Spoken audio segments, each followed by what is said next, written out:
ابو بکر کی بیعت کیسے ہوئی؟ علی نے جواب دیا، ابو بکر، چاروں شیعہ کتابیں، کہا ان الناس ان صالوا علی ابا بکر علی ابی بکر کانصیال الجبیلۃ علی التراب۔ اور لوگوں، تم میرے متعلق کیا کہتے ہو؟ تم نہیں جانتے ابو بکر کا مقام کیا ہے۔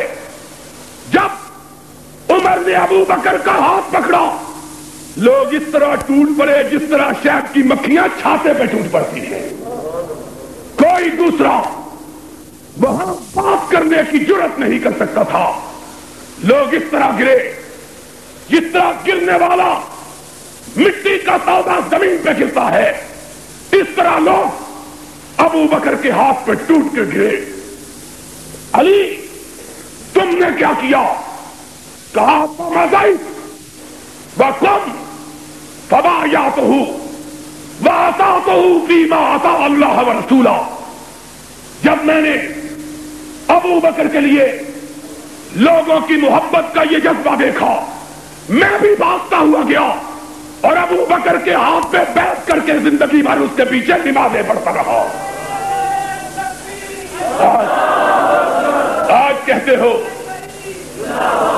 کہتے ہو کہ جناب خلافت غصب ہو گئی، اور جس کی غصب ہوئی اس نے تو کبھی غصب کا نام اگر غصب ہو گئی تھی تو آج ذرا یہ مسئلہ بھی صاف ہو جائے۔ کیوں نہیں قاری صاحب؟ آج یہ مسئلہ بھی ذرا صاف ہو جائے۔ گجرانوالہ کے لوگ کیا یاد کریں گے؟ کہتے ہیں غصب ہو گئی۔ میں پوچھتا ہوں، تمہاری سب سے معتبر کتاب کافی کلینی کے اندر، الارشاد شیخ مفید کے اندر، اعلام البراء طبرسی کے اندر، الفصول المہمہ ابن صباغ کے اندر، کشف الغمہ اربلی کے اندر، مروج الذات مسعودی کے اندر، حیات القلوب ملا باقر مجلسی کے اندر، منتہی الاعمال مرزا عباس قمی کے اندر، 10 کتابوں کے اندر لکھا ہے کہ ابو بکر کے زمانے میں حضرت علی چیف جسٹس کے عہدے پر قائم تھے۔ بتلاؤ، اگر علی ابو بکر کو اپنی خلافت کا غاصب سمجھتا تھا تو اس کا عہدہ قضات اس نے قبول کیوں کیا تھا؟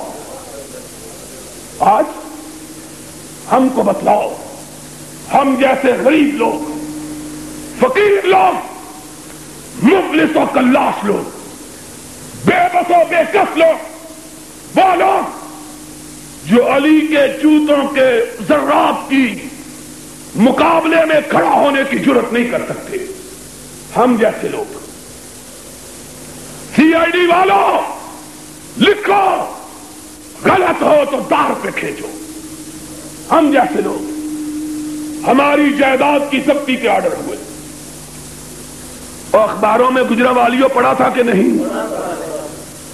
جس مکان میں میں رہتا ہوں اس کے ضبطی کے آرڈر ہوئے، لوگ کو زکات کی ضبطی کا شکوہ کرتے ہیں۔ آج میرے پاس چینیا والی مسجد کے مدرسے دارالحدیث کے محتمل سیکٹری میر اشرف صاحب آئے، کہنے لگے جناب وہ زکات بند کر دی ہے۔ میں نے کہا پھر؟ کہنے لگے میں گیا، کہنے لگے علامہ صاحب کو کہو حکومت کی مخالفت چھوڑ دو، زکات دے دیں گے۔ میں نے کہا ضیاء الحق کو اقتدار چھوڑ دے، میں تجھ کو زکات دینے کے لیے تیار ہوں۔ ہم لوگ، تم زکات ضبط کر کے سمجھتے ہو حق بات کہنے سے باز آ جائیں گے؟ دل ضبط، زبان ضبط، جسم ضبط، جان ضبط کر لو۔ کعبے کے رب کی قسم، ہر چیز کو ضبط کر سکتے ہو، محمد کی محبت اور اس کے صحابہ کی عظمت کو ضبط نہیں کر سکتے۔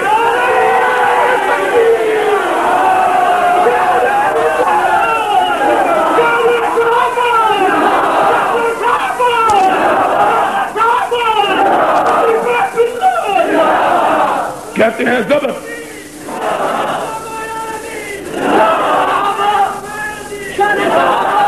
علماء اہل سنت سب کہتے ہیں علماء اہل سنت کے انہوں میں روڑے تو لگ دیں.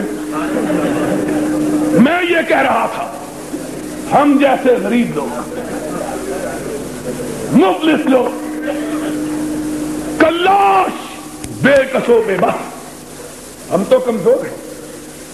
وہ تو شیر خدا تھا, فاتح خیبر تھا, سارے مرحب تھا, اسد اللہ الغالب تھا, بدر کا غازی تھا, حنین کا مجاہد تھا, یرموک کا راہی تھا, یمن کا قاضی تھا, حسنین کا باپ تھا, فاطمہ کا شوہر تھا, محمد کا داماد تھا.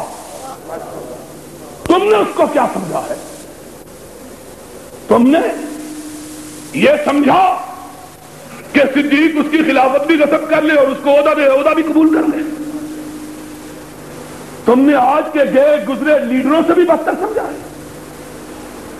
آج ماشاء اللہ کا دور اور ہے کہ نہیں؟ ویسے معلوم نہیں ہوں. کیوں نہیں قاری صاحب معلوم ہے؟ سی آئی ڈی والوں لکھ لو, قاری صاحب بھی کہتے ہیں معلوم نہیں ہوتا. معلوم نہیں ہوتا. اب تو ویسے ہی جی کا جانا ٹھہر گیا ہے, صبح گیا یا شام.